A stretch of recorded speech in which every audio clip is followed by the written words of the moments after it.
பொய்யும் புரட்டும் துணையாய் கொண்டு பிழைத்தவர் எல்லாம் போனாங்க. மூளைக்கு மூளை தூக்கி எறிஞ்சோம், தலைகுனிவாக ஆனாங்க. அறிவில் தெளிவிருக்கு, நம் உடம்பில் வலுவிருக்கு, மனதில் துணிவிருக்கு, தன்மானமும் துணை இருக்கு.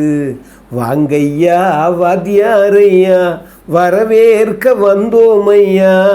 ஏழைகள் உங்களை நம்பி எதிர்பார்த்து நின்றோமையா. வாங்கையா வாத்தியாரையா, வா வாத்தியாரையா. அற்புதமானவர்களே, எல்லோரையும் வணங்குகிறேன்.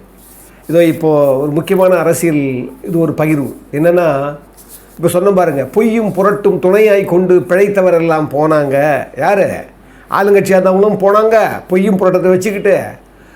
மூளைக்கு மூளை தூக்கி எறிஞ்சோம், தலைகுனிவாக ஆனாங்க. யார்? எதிர்கட்சியாக இருந்தவரும் அவரும் பொய் சொல்லலை, ஆனால் புரட்டு செய்யலை, ஆனால் நீதியை விட்டுட்டார், நன்றி உணர்ச்சி விட்டுட்டார். அதனால் என்னாச்சு பார்த்தீங்களா? ஒரு சட்டசபையில் இவர் 4.5 வருஷம் முதல்வராக இருந்திருக்கிறாரு, 5 வருஷம் எதிர்கட்சியாக இருந்திருக்கிறாரு. இன்றைக்கும் ஒரு பெரிய கட்சிக்குடைய லீடரு. அவர் முதல்வரை நேற்று வந்த ஒரு உச்ச நடிகர் இன்றைக்கி முதல்வர் ஆகிட்டார். அவரை பார்த்து வணக்கம் சொல்கிறாரு. அட்லீஸ்ட்டு எவ்வளவு தான் வேறுபாடு, நீங்கள் அங்கே வீட்டுக்கு போகிறீங்க, அங்கே போகிறீங்க, இங்கே போகிறீங்க, ஒரு எதிர்படுறாரு. அவர் எதிர்படும் போது அதை சட்டம் கூட பண்ணலையே. நீங்கள் எத்தனை நாள் நீங்கள் அப்படியே எழுந்திர முடியும்னு நினைக்கிறீங்க மிஸ்டர் விஜய்?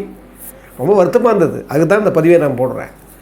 மூளைக்கு மூளை தூக்கி எறிஞ்சாங்களே, அவங்கெல்லாம் எப்படி இருந்தாங்க, எப்படி மூளைக்கு மூளை தூக்கி எறியப்பட்டாங்க?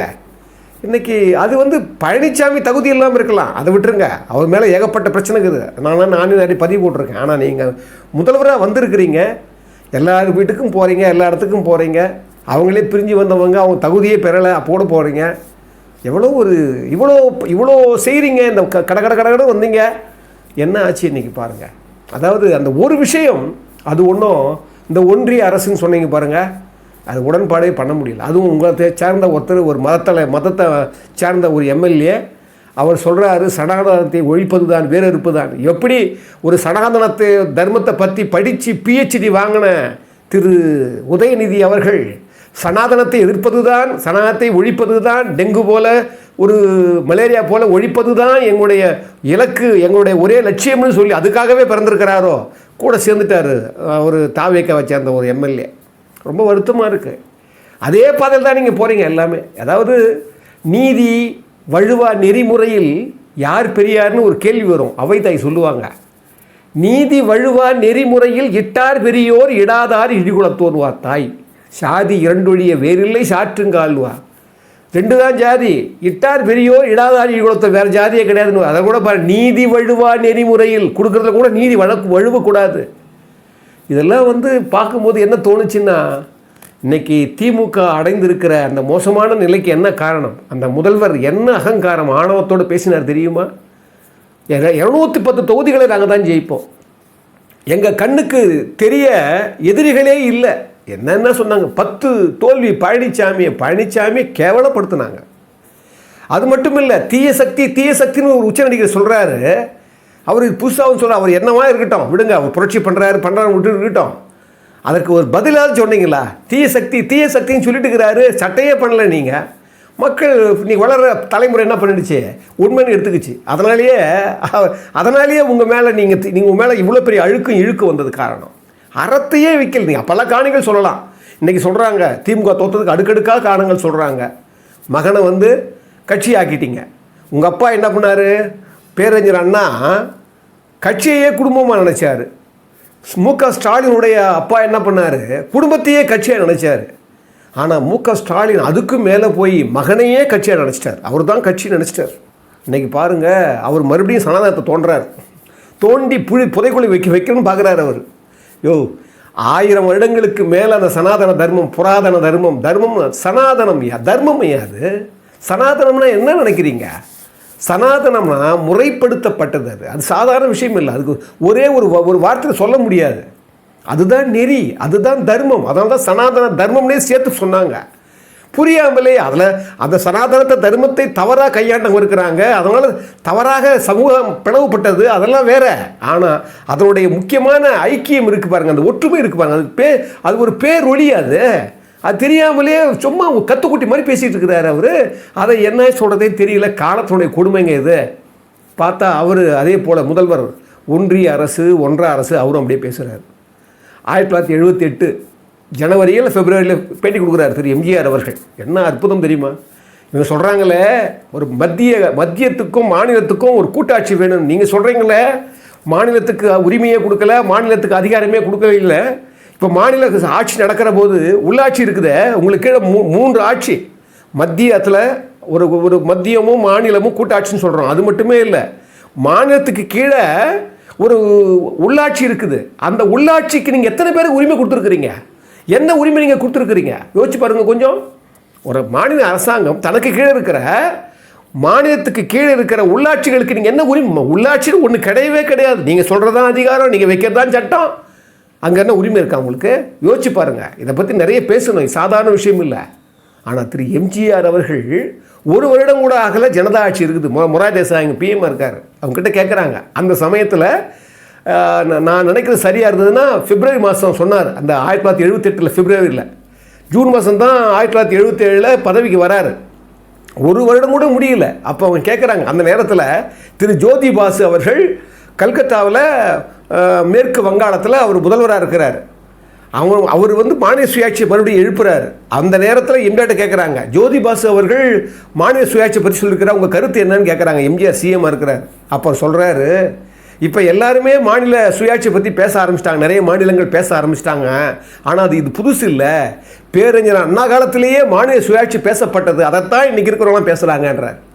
என்ன பதில் பாருங்க. அதுக்கப்புறம் சொல்கிறாரு, அவன் கேட்குறாங்க கேள்வி, என்னென்ன மாநில சுயாட்சி அதிகாரங்கள் எதிர்பார்க்கலாம், ஏன் நீங்கள் அதிகாரம் வழங்கலாம்னு நீங்கள் நினைக்கிறீங்க அப்படின்னு கேட்கும்போது சொன்ன பதில் பாருங்கள். சொல்கிறாரு, இது சுலபமாக சொல்கிற விஷயம் இல்லை, இது பெரிய ஒரு ஆய்வுக்கு உட்பட்ட விஷயம்.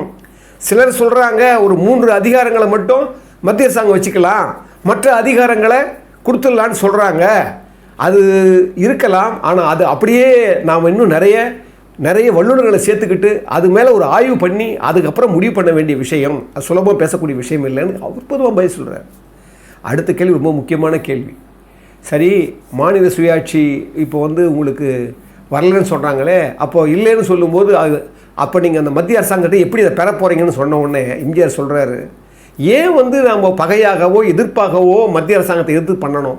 இப்போ நாங்கள் செய்ய நினைக்கிறோம், கிராமப்புறங்களுக்கெல்லாம் அவங்களுக்கு ஒரு நல்வாழ்க்கையை கொடுக்கணும், ஒரு வேலை வாய்ப்பை நல்கணும்னு நாங்கள் நினைக்கிறோம். அதைத்தான் இப்போ மத்திய அரசாங்கமும் செயல்படுத்த நினைக்கிறாங்க. அப்போ எதுக்கு நான் முரண்படணும்?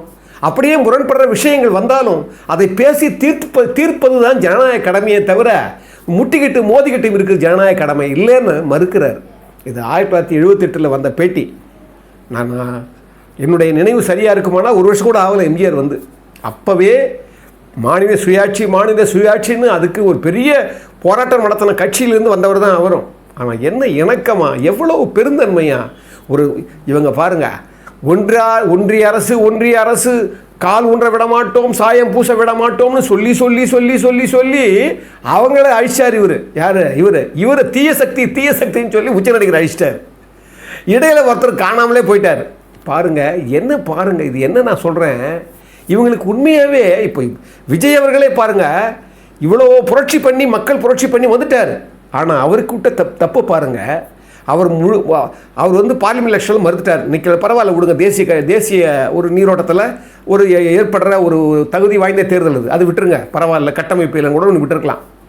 ஈரோடில் இடைத்தேர்தல் வந்ததை அப்போவே நீங்கள் உங்களுடைய ஸ்ட்ரென்த்தை நீங்கள் காட்டியிருந்தீங்கன்னா, 5% 20% வாங்கியிருந்தீங்கன்னா இன்றைக்கி நீங்கள் 180 சீட்டு வாங்கியிருக்கலாம். உங்களுக்கு என்ன பிரச்சனை? நம்ம தோற்றுருமோன்னு உங்களுக்கு தெரியல. நான் ஒரு வேளை தோத்துட்டா, ரொம்ப மோசமாக தோத்துட்டா நமக்கு ஒரு மரியாதை எல்லாம் போயிடுன்னு நினச்சிங்க. இன்றைக்கி பாருங்கள், இன்றைக்கி என்ன ஆச்சு உங்கள் நிலைமை பாருங்கள். இன்றைக்கி யாரை எதிர்த்து தீய சக்தின்னு சொன்னீங்களோ அந்த தீய சக்தியோட கூட்டணியாக இருந்த கட்சிகளுடைய ஆதரவு தான் நீங்கள் வர முடியுது. எவ்வளோ பெரிய இதெல்லாம் உணரணும். திரு விஜய் அவர்கள் ஜெயிக்கலாம், நேர்மை இருக்கலாம், உங்களுக்கு உண்மை இருக்கலாம், சத்தியம் இருக்கலாம், வலிமை இருக்கலாம், வலுவு இருக்கலாம். ஆனால் எல்லாத்த விடவும் அங்கே முக்கியமான விஷயம் சமயோசிதமான ஒரு தொலைநோக்கு உங்களுக்கு தேவைப்படுது. அது ரொம்ப உங்கள்கிட்ட, அதனால தான் நீங்கள் இப்போ இப்படி ஒரு நிலைமையை பாருங்கள், ரொம்ப பரிகசிக்கிறாங்க. இவ்வளவு தூரம் புரட்சி பண்ணி ஒரு 10 பைசா கூட பண்ணாமல் நீங்கள் வந்திருந்தா கூட இந்த நிலை ஏன் உங்களுக்கு ஏற்படுதுன்னு நீங்கள் யோசிக்கணும். இங்கே பாருங்கள், திமுக அவங்க நினைக்கிறாங்க, சொன்ன பார்த்தீங்களா, அகங்காரத்தில் ஆழ்ந்தாங்க பாருங்கள். காசு அடித்து பேச முடியாதவங்களுக்கெல்லாம் காசை கொடுத்து பேச வச்சாங்க. ஊடகங்களெல்லாம் விலைக்கு வாங்கினாங்க, விமர்சனங்களெல்லாம் விலைக்கு வாங்கினாங்க. விளம்பரம் நாளொரு விளம்பரம், பொழுதொரு விளம்பரம் வந்துக்கிட்டே இருந்தது. எனக்கு தெரிஞ்சு திரு மு.க. ஸ்டாலின் அவர்கள் சொன்ன பொய்கள் இருக்குது பாருங்கள். அதுக்கே நான் நிறைய பதிவு போட்டிருக்கேன். அந்த பொய்யில் ஒரு பொய் சொல்கிறேன் பாருங்கள். அவர் சொன்ன பொய்யை 2021 எலெக்ஷனில் கடைசி கேம்பெயின் வந்து துறைமுதல் தான் முடிக்கிறார். எனக்கு நல்ல ஞாபகம் இருக்குது. அந்த கேம்பெயினில் மு.க. ஸ்டாலின் அவர்கள் பேசுகிறாரு, எடப்பாடி பழனிசாமி அவர்கள் கிட்டத்தட்ட 4.5 லட்சம் கோடி கடன் வாங்கியிருக்கிறாரு. ஒவ்வொரு தமிழர்கள் தலையிலையும் இத்தனை லட்சம் அவங்களுக்கு கடன் சுமத்தப்பட்டிருக்கிறாரு. அப்படிப்பட்ட ஒரு ஆட்சி தேவையான கடைசி கேம்பெயினில் சொல்கிறாருங்க. அப்படி சொன்னவர் கிட்டத்தட்ட 5 லட்சம் கோடி அதிகமாக வாங்கிட்ட பிறகு கூட எல்லாரும் கேட்குறாங்க, என்ன பண்ண அந்த 5 லட்சம் கோடி என்ன பண்ணன்னு கேட்கல. அவர் ஆண்ட ஒரு 5 வருஷத்தில் ஒரு வருஷத்துக்கு 1 கோடி எங்கேயே அடுக்கும். பொய் நான் சொன்ன பார்த்தீங்களா, நான் நிறைய சொல்லியிருக்கேன் அவரை பற்றி. அறம் இல்லாத ஆட்சி அவர் கவலையே படலை. மக்கள் என்ன நினைப்பாங்க, மக்கள் என்ன, அது கிடையவே கிடையாது. இன்றைக்கி இருக்கிற நிறைய பேர் தோத்தவங்கள்லாம் எக்ஸப்ட் விஜய், அவர் வந்து நீங்கள் எடுத்துக்கவும் முடியாது. ஏன்னா அவர் மக்கள் என்ன நினைப்பாங்கன்றதை விட அவர் உங்களுடைய மோசமான அரசியல் நீங்கள் ஏற்றி காட்டினீங்க. அதனால தான் சீமானவர் கூட பாருங்கள், அவர் 8% ஓட்டு வாங்கினவர் எப்படி இருக்கணும். இலக்கு உங்களுக்கு வேறு மாதிரி நல்லா இலக்குனா கூட அடையிற விதம் வேணும் இல்லையா? அவருடைய உடல் மொழி, பாவனை எல்லாம் நீங்கள் பாருங்கள். அதிலும் ஒரு அகங்காரம் இருந்தது. அந்த அகங்கார தன்மை வந்து நீங்கள் என்ன பண்ணிக்கணும், சமயோசிதமாக 8% ஓட்டு வந்துருக்குது. அதை என்ன பண்ணணும், வாக்குகளை எல்லாம் நீங்கள் வந்து சீட்டாக மாற்றிருக்கணும். சீட்டாக மாற்றி என்ன பண்ண, அப்படித்தான் இருக்கும். என்ன நான் புரட்சி பண்ணிடுவேன்னு சொன்னால் பண்ண முடியும். அவருக்கு விஜய்க்கு பெரிய ஒரு அந்த ஆளுமையை விட அவருடைய புகழ் வந்து, அந்த சினிமா புகழ் வந்து கீழே குழந்தைகள்லேருந்து பெரியவங்க வரைக்கும் பரவிடுச்சு. அப்போ அதுக்கு ஈக்குவலாக நம்ம பண்ண முடியுமான்னு நீங்கள் நினைக்கணும். தன்னுடைய தகுதியை ஸ்ட்ரென்த்தை நீங்கள் உணரணும். பண்ணலை பாருங்கள். திமுக தோற்றதுக்கு முக்கிய காரணமே என்ன சொல்கிறாங்கன்னா, அறம் இல்லைன்றது என்னுடைய தனிப்பார்வை. அவருடைய அறமே இல்லை. பொய்யை இட்டு கட்டி எதிர்க்கிறவங்களெல்லாம் மோசமாக விமர்சனம் பண்ணி தன்னை எதிர்க்கிற ஒருத்தரை பற்றி பேசவே இல்லை. அது மக்கள் உண்மையாயிட்டாங்க. அது ஒரு காரணம் விட்டுருங்க. ஆனால் இங்கே பாருங்கள், இப்போ ஒரு உதாரணம் வருது. ஸ்ரீரங்கத்தில் 91வது வாக்குச்சாவடியில் கிட்டத்தட்ட திமுகவுடைய கட்டமைப்புகளை ஒவ்வொரு பூத்து கமிட்டிலையும் 14 பேர் பங்கு கொண்டாங்களாம். ஆனால் அந்த 91வது வாக்குச்சாவடி ஸ்ரீரங்கம் தொகுதியில் 5 ஓட்டுகள் தான் விழுந்திருக்கான். யாருக்கு, திமுகவுக்கு. அப்படி பார்த்தா என்ன அர்த்தம் சொல்கிறாங்க, 14 பேர் கூட போடலையா. அந்த 14 பேர் பூத்தில் இருந்தாங்க பாருங்கள் திமுக வாக்குச்சாவடியில், அந்த கமிட்டி மெம்பர்ஸா, அவங்க கூட ஓட்டு போட காரணம் 9 பேர் போடல, 5 பேர் தான் போட்டுக்கிறாங்க. அது என்ன காரணம் சொல்கிறாங்க, உளவியல் காரணம். அதாவது எல்லாரும் 2000 1000 இவங்கெல்லாம் கொடுத்தாங்க வச்சுங்க. அண்ணா திமுக 5000 6000 எல்லாம் கொடுத்தாங்களாம். அப்போ என்ன நினைக்கிறாங்களாம் மக்கள், அந்த உளவியல் சொல்கிறாங்க பாருங்கள். மக்கள் என்ன நினைக்கிறாங்களா, 5000 6000 கொடுக்குறாங்கன்னா இவங்க எப்படி கொள்ளையடிக்காமல் எப்படி கொடுக்க முடியும்? அப்போ கொள்ளை அடிக்கிறவன் எப்படி நேர்மையாக இருக்க முடியும்? அப்போ இது வந்து சரி வராதுன்னு சொல்லி என்ன பண்ணாங்களாம், மக்களே புறக்கணித்தது ஒன்று. இன்னொன்று, கட்சிக்காரங்களே 5000 6000 ஓட்டு கொடுக்குறாங்க பாரு, அது கடைமட்டம் வரைக்கும் போகவே இல்லையா, அதில் மேல் மட்டத்துவே எடுத்துக்கிறாங்களாம். அப்போ என்ன ஆகுது, அங்கேயே பிரச்சனை வந்து என்ன செய்கிறாங்களாம், நிறைய பேர் அங்கேயே பிரச்சனை வந்து கீழ்மட்டமெல்லாம் போகலை, அவங்களுக்குள்ளேயே குழப்பம் வந்து நிறைய பேர் ஓட்டே போடலையா திமுகவுக்கு. அது ஒரு காரணம். அது மட்டும் இல்லை, ஸ்லீப்பர் செல் மாதிரி தாவேக்காக இருக்கிற இளைஞர்களே என்ன பண்ணாங்களா, திமுகவுக்கு மாறி நாங்கள் திமுகன்னு சொல்லி ஏன்னா தெரிஞ்சுக்கிட்டாங்களாம். தாவேக்காவுக்கு போனோம்னா நம்ம அங்கேருந்து காட்டிக்கிட்டோம்னா பணம் வராது, அதனால் திமுகவில் இருக்க மெம்பர் மாதிரி காட்டிக்கிட்டு இளைஞர்களெல்லாம் பணத்தை வாங்கிக்கிட்டு தாவேக்காவுக்கு ஓட்டு போட்டாங்களாம். வராங்க, ஸ்லீப்பர் செல்லே அங்கே இருக்குதா. இது வந்து என்னன்னா எவ்வளோ பெரிய உளவியல் பாருங்கள். நீங்கள் என்ன பண்ணாலும், திரு எம்ஜிஆர் அவர்கள் இருக்கும்போது திரு சிவாஜி கணேசன் ஒரு எதிர்கட்சியில் இருந்தார், வேற ஒரு கட்சியில் இருந்தார், ஒரு பெரிய எதிர்ப்பு இருந்தது. கலைஞர் இருந்தார், பெரிய ஆளுமை. ஏன், அதுக்கு முன்னால் 1972 கட்சி ஆரம்பிக்கிற போதே மூதறிஞர் ராஜாஜி இருந்தார், பெரியார் இருந்தார், கர்ம வீரர் காமராஜர் இருந்தார் பாருங்கள். அதுக்கப்புறம் அவருக்கு ஆட்சி பெறும்போது கூட பெரியார் ஐயா இருக்கிறாரு பாருங்கள். எவ்வளோ பெரிய விஷயங்களெல்லாம் நான் எதுக்கு இதெல்லாம் கொண்டு வரேன் அப்படின்னா, நீங்கள் நம்ம நினைக்கும் போது 1977 பெரியார் காத்த கட்சி ஆரம்பிக்கும் போது பெரியார் இருந்தார், கரெக்ட். 1975 அவர் மறைஞ்சிடுறாரு பாருங்கள். பெரியார் கட்சி இருக்கிற போது கூட, கட்சியை வளர்க்கும் போது இடைத்தேர்தலில் ஜெயிச்ச பிறகு தான் அவர் போகிறார். அதெல்லாம் பார்க்குறாரு பெரியார் அவர்கள். பாருங்க, இவ்வளோ ஆளுமையில் இருக்கிற போது கூட அவருடைய ஸ்ட்ரென்த்து வேற. ஆனால் விஜய்க்கு அப்படி இல்லை, எல்லாம் பலவீனமானவங்க. ரொம்ப திருமங்கலம் ஃபார்முலா ஜெயிக்கலாம்னு நினைக்கிறவங்க திமுக. அது மட்டும் இல்லை, காசை கொடுத்து இலவசத்தை கொடுத்தா ஜெயிக்கலாம்னு நினைச்சவங்க இவங்க. இந்த நேரத்தில் விஜய்க்கு ஆப்போனண்ட்டாக யாருமே இல்லை. அவருடைய பாருங்கள், இப்போ அஜித்துன்னு ஒருத்தர் இருக்கிறாரு, அவருக்கு ஆப்போசிட் இல்லை. ஏறத்தாழ அந்த புகழ் பெற்றவர் தான். அவர் ஒரு கட்சியில் இருந்தார்னா பிரிஞ்சிருக்கும் ஓட்டு, பிரியலை. அதை போல் சீமான் என்பவர் பசங்களை ஒரு வாலிப பசங்களை இன்றைக்கி இருக்கிற இளம் தலைமுறைகளை கவரக்கூடிய அளவுக்கு பேச்சு கொண்டு வந்தார். ஆனால் என்ன ஆயிடுச்சுன்னா, அதை கொண்டு வந்தவர் விஜய்ங்கிற ஒரு பெரிய ஒரு ஸ்டாருக்கு முன்னால் அதை யோசிக்க தவறிட்டார் அவர். அது ஒரு பெரிய மைனஸ். அப்போ என்ன, நான் சொன்ன பாருங்க, பொய்யும் புரட்டும் துணையாய் கொண்டு பிழைத்தவரெல்லாம் போனாங்க. யார்? விஜய் தவிர மீதி எல்லாம் அப்படி தான் இருந்தாங்க. அப்போ என்னாச்சு? போயிட்டாங்க. இதை திமுக என்னாச்சு, சுயநலமாகவே சிந்திச்சு தன் மகனை மட்டுமே வளர்க்கணும்னு, தன் மகனுக்காகவே எல்லாத்தையும் இப்போ ஒரு பரிவட்டம் கட்டணும்னு அவர் பண்ணி என்ன திமுக அவங்க அழிச்சு கடைசியில் அப்போவும் அவங்க திருந்தலை, இன்னும் கூட அவங்க திருந்தலை. இது ஏன் சொல்கிறேன்னா, இறைமாட்சியில் விற்பார் ஐயா வள்ளுவர் ஐயா. இறைமாட்சின்னு ஒரு அற்புதமாக அரசியல் அங்கே தான் ஆரம்பிக்கும் 39 அதிகாரத்தில். அது சொல்லுவார், கொடை, அழி, செங்கோல், குடி, ஓம்பல் என 4ம் வேந்தற்கு ஊழி என்பார். அதாவது நல்லா கவனிங்க, இந்த 4 குணங்கள் யாருக்கு இருக்குதுன்னு பாருங்கள். கொடைன்னா என்ன? கொடைத்தன்மை, ஈகைத்தன்மை. ஒரு கருணை இருந்தால் தான் அந்த கொடைத்தன்மை வரும். அது யார்கிட்ட இருந்தது? எம்ஜிஆர் தான் இருந்தது. அழின்னு ஒரு வார்த்தை வைக்கிறார். அழின்னா என்ன அர்த்தம் தெரியுமா? அழி என்றால் அன்பு, அருள், இரக்கம். ஏன்னா இந்த அழின்னா இந்த 3 பண்பு இருக்குது சொல்கிறேன் பாருங்க, அதெல்லாம் கொடையிலே வந்துடுது. இதெல்லாம் இருந்தால் தான் இது வரும். ஆனால் இன்னொரு பொருள் இருக்குது அதில், எளிமை. கொடை, அழி, இது எளிமை ரொம்ப முக்கியம். இந்த ஈகைத்தன்மை இருக்கிறவங்க தான் எளிமைத்தன்மை வரும். அது இந்த யோசிச்சு பாருங்கள். இப்போ இதில் யார் இருக்காங்கன்னு, கொடை, அழி, செங்கோல். செங்கோல் என்ன? நீதி வழுவாத செங்கோன்மை. தன்னுடைய அதிகாரம் நீதியோடு இருக்கணும். அந்த செங்கோல் வளையக்கூடாது.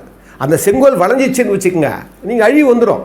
செங்கோல், அதுக்கப்புறம் நாளா குடி ஓம்பல்னு சொல்கிறார். குடி ஓம்பல்னா குடிகளை காத்தல் மட்டும் இல்லை, கீழான குடிகளை. நான் சொன்ன பாருங்கள், ஏழை எளியவர்கள் ஆட்சி இருக்கணும், ஏழை எளியவர்களுக்காகவே அந்த அரசு கட்டமைக்கணும், அவங்களுக்காகவே பாதுகாப்புன்னு சொல்கிறோம் பாருங்க. அதுக்காகவே குடி ஓம்பல் என 4ம் வேந்தற்கு ஒளி. அப்படின்னா என்ன? ஒரு அரசனாக இருக்கிறவனுக்கு, ஒரு தலைவனாக இருக்கிறவனுக்கு, ஒரு முதலமைச்சராக இருக்கிறவனுக்கு இதுதான் புகழை கொடுக்கும், ஜோதியாக மிளிரக்கூடிய அந்த 4 பண்புகளும் யார்கிட்ட இருந்தது யோசிச்சு பாருங்க கொஞ்சம். எம்ஜிஆர்கிட்ட தான் இருந்தது. கொடை இருந்தது, ஈகை இருந்தது, அவர்கிட்ட இரக்கம் இருந்தது, அதை போல எளிமை இருந்தது, அதை போல நீதி இருந்தது, அறம் இருந்தது. அதை போல நான் சொன்ன பாருங்க, குடி ஓம்பல்னா நம்ம கீழான குடிகளை, எளியவர்களை, ஏழைகளை, அவர்களை மட்டுமே மையப்படுத்தி அவர் ஆட்சி பண்ணார். அதனால தான் அதுக்கு முன்னாடி வைப்பார், அரண் இழுக்காது அல்லவை நீக்கி மரண் இழுக்கா மானம் உடையது அரசு. என்ன அழகு பாருங்க. இது பாருங்க, இதுக்கு பேரே, தலைமை பேர் இறை மாட்சின்னு வைவார். இறைனா தலைமை, இறைனா தலைமை, தலைவர், அவருடைய மாட்சி, அவருடைய பெருமை. அந்த முதல்வர் பதவிக்கு, தலைமை பதவிக்கு பெருமையை எதிரானா இந்த குணங்கள் தான் சொல்கிறார். அரண் இழுக்காது அல்லவை நீக்கி மரண் இழுக்கா மானம் உடையது அரசு. அரண் இழுக்காதுன்னா என்ன? அறத்தை இழுக்கு வராமல் பார்த்துக்கணும், நீதி வழுவா நெறிமுறையில் ஆள்விக்கணும்.